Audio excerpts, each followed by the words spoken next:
What's going on, everyone, and welcome on into the TC Trading channel. So today we are on Robinhood. And on Robinhood, what we're going to do today is we're going to talk about how you can do some technical analysis. Now, this is on the web app platform. So you go to Robinhood.com on your laptop, on your desktop, whatever. It's not on the app, at least as of when we're filming this video.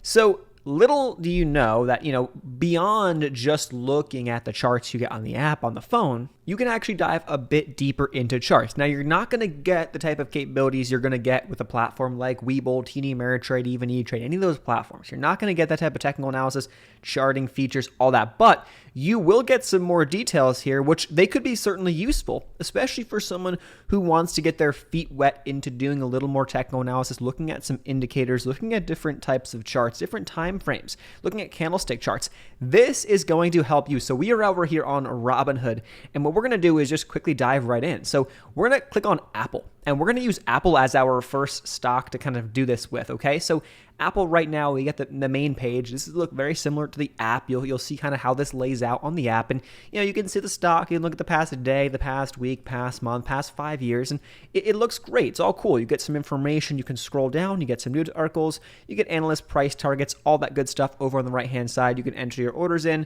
and that's it. But let's say you want to dive a little bit deeper into Apple stock, and you want to look at the charts. You want to look at some moving averages, the RSI maybe, or other indicators. Now, actually, if you're confused or you want to learn more about some indicators, check out our indicator playlist.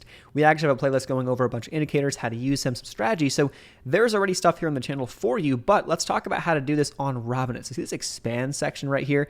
You want to click on expand. Now, here we go. Boom, we just blew this chart up, and we have a lot to go off of. I'm going to get rid of all this stuff because if you're someone who is doing this for the first time, you're probably not going to have all that pulled up on the chart. But here we are. We're looking right now at Apple over the past 5 years, okay? Let's dissect this. Let's dive into each piece. I know there's a lot to kind of look at, and it might be a bit small. Unfortunately, that's just kind of how this layout is on the platform. But that said, let's dive a little bit further in. So here's our chart. On the top right, we have our ability to customize the time frame. So right here, it looks at the past day. I can go to the past week, past month, past 3 months, and then year, and then 5-year chart. Let's look at the past year chart, and let's just use the yearly chart. Each candle right here is going to be 1 day on this past year chart. Generally speaking, that's how a lot of these charts work. And so we can kind of see how Apple has done the past year. If you're curious how you get these candlesticks, which we have plenty of videos on, explaining what these candlesticks mean, how this stuff works, up here next to the volume section in the top right, that'll give you the opportunity to go back and forth between a line chart and a candlestick chart. Now, here on the channel, we pretty much only are going to use candlestick charts, generally speaking, hollow candle. On Robinhood, you're only going to be able to go back and forth between a line chart and a candlestick chart. Webull, plenty more where that came from in terms of the types of candlesticks and beyond. However, this is a good start for someone who is new, who wants to get their feet wet, diving deeper into stocks. It kind of, fits that criteria. It fits that demographic, right, of the person who's using Robinhood. Either you're more of a long-term investor and you kind of want to get your feet wet with some of the kind of the technical aspects and some indicators and whatnot, but, you don't really, you're not too big into the active trading and whatnot. If you're going to be using a platform to active trade, I would highly recommend, to be honest, against Robinhood. There are better platforms with faster execution times. There are better platforms out there with more to your advantage, right, that you can look at and take in and before you make a trade. Not to mention there are other platforms that have faster, ability to trade rather than having to swipe up and wait and all that stuff. You can get in and out of trades with literally the click of a button. Okay, so we're on the candlestick section, and if I want to have volume show up, I click on the volume bar right here on the top right, boom, there's our volume. So just like that, now we have the past year, we got the volume bars. We can see if volume's been increasing, decreasing. Take a look. This time last year, significantly larger volume right bars compared to now. Things have kind of cooled off. We had a crazy influx in investors and in volume in the markets back post-pandemic crash in early 2020 into the rest of 2020, and now things are slowing down, at least volume-wise, across the board. Okay, so great. We have price and volume. If you start hovering over the chart up in the top left, you're going to see different indicators, different numbers popping on up. So you have your volume. It tells you how many million shares are traded on each of these candles on each of these days, which is great to see. On the bottom, you'll see the dates. You'll see the specific dates, and you can actually, as you start hovering over, you'll see these specific dates individually, right, beyond just the markers that Robinhood is going to give you here, and it will tell you all those numbers. So on the price section up in the top left, O stands for open. opening price that day. We have H stands for the high of that day, low stands for low, and close stands for the closing price of that day. If you want a more in-depth kind of analysis or understanding on candlestick charts, we have a video on the channel already going over that, so I would highly recommend checking that out so you can actually get a better understanding at what these candles are telling you. If you're confused on some of the wicks, the bodies, the open and the close, the colors, all that stuff, great place to go would be already that video we have on the channel. The superior chart, right, to the line chart would be the candlestick chart for more of an active trader. Now, okay, cool. Here we go. So that's great. We got volume, we got candlesticks, we got the time frames. Awesome. Now what? How do we do some more analysis? Well, up in the top left, add data. Boom. Here you go. Here's where you're going to have access to more info. So if you're subscribed to level 2 market data, which I believe you're going to have the subscription form of Robinhood, I think it's like $5 or $10 a month, you'll get access to level 2 data. Robinhood Gold, I believe is what it's called. So you can actually add the order book pulled up on the side and the depth chart. These will be showing up, and these will show up when the market is open. Currently, we're filming this video and the market is not actually open at the current time, but we talk about level 2 all the time on this channel and over on my other channels, which we'll link them down below in the description box as well. If you're curious, we have a video, if not on this channel already, definitely on my personal channel. The personal channel is just Thomas Carvo. Type it in the search, or there should be a link down below this video in the description box, and you can find my channel that way as well. Xing out of those, we can add some more information. So now the left-hand side is the data. Okay, that's level 2 market data, which not everyone's going to have to begin with unless you're paying for Robinhood Gold. Many people don't want to pay for it, and especially if you're someone who's starting out, who's new, you don't really need to pay for it, to be completely honest. If you're using Robinhood as more of a longer-term account, or using Robinhood to kind of get into stocks and start tracking things, don't worry too much about level 2 just yet. You'll find a lot more use if you're more of an active trader, okay, identifying level 2. Now, okay, moving average, exponential moving average, relative strength, and the MACD. Relative strength index stands for RSI. A video on the channel already going over the RSI. So what this is going to do, I pull up the RSI. It's going to tell us essentially if the stock is overbought or oversold. The RSI goes below this range. I know it's tough to see, but generally speaking, over 70 on the RSI is overbought, and below 30 on the RSI is oversold. So you can kind of see that generally speaking, when Apple goes into the oversold territory, it's a good buy. And when Apple goes over into the overbought territory, it's a decent sell if you're trying to sell and look to swing trade Apple or even day trade Apple on a shorter time span. So that's what the RSI will do for you right there.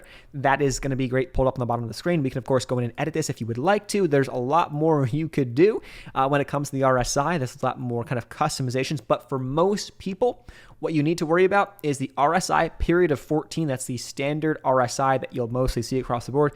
You can change that. That's getting more advanced. And then overbought is 70, oversold is 30. But you can also change that on your chart specifically here, so you can kind of have this range. I know it's tough to see, but it's in a slight kind of tint of red that you can kind of see. That's like that middle range over the red and below the red.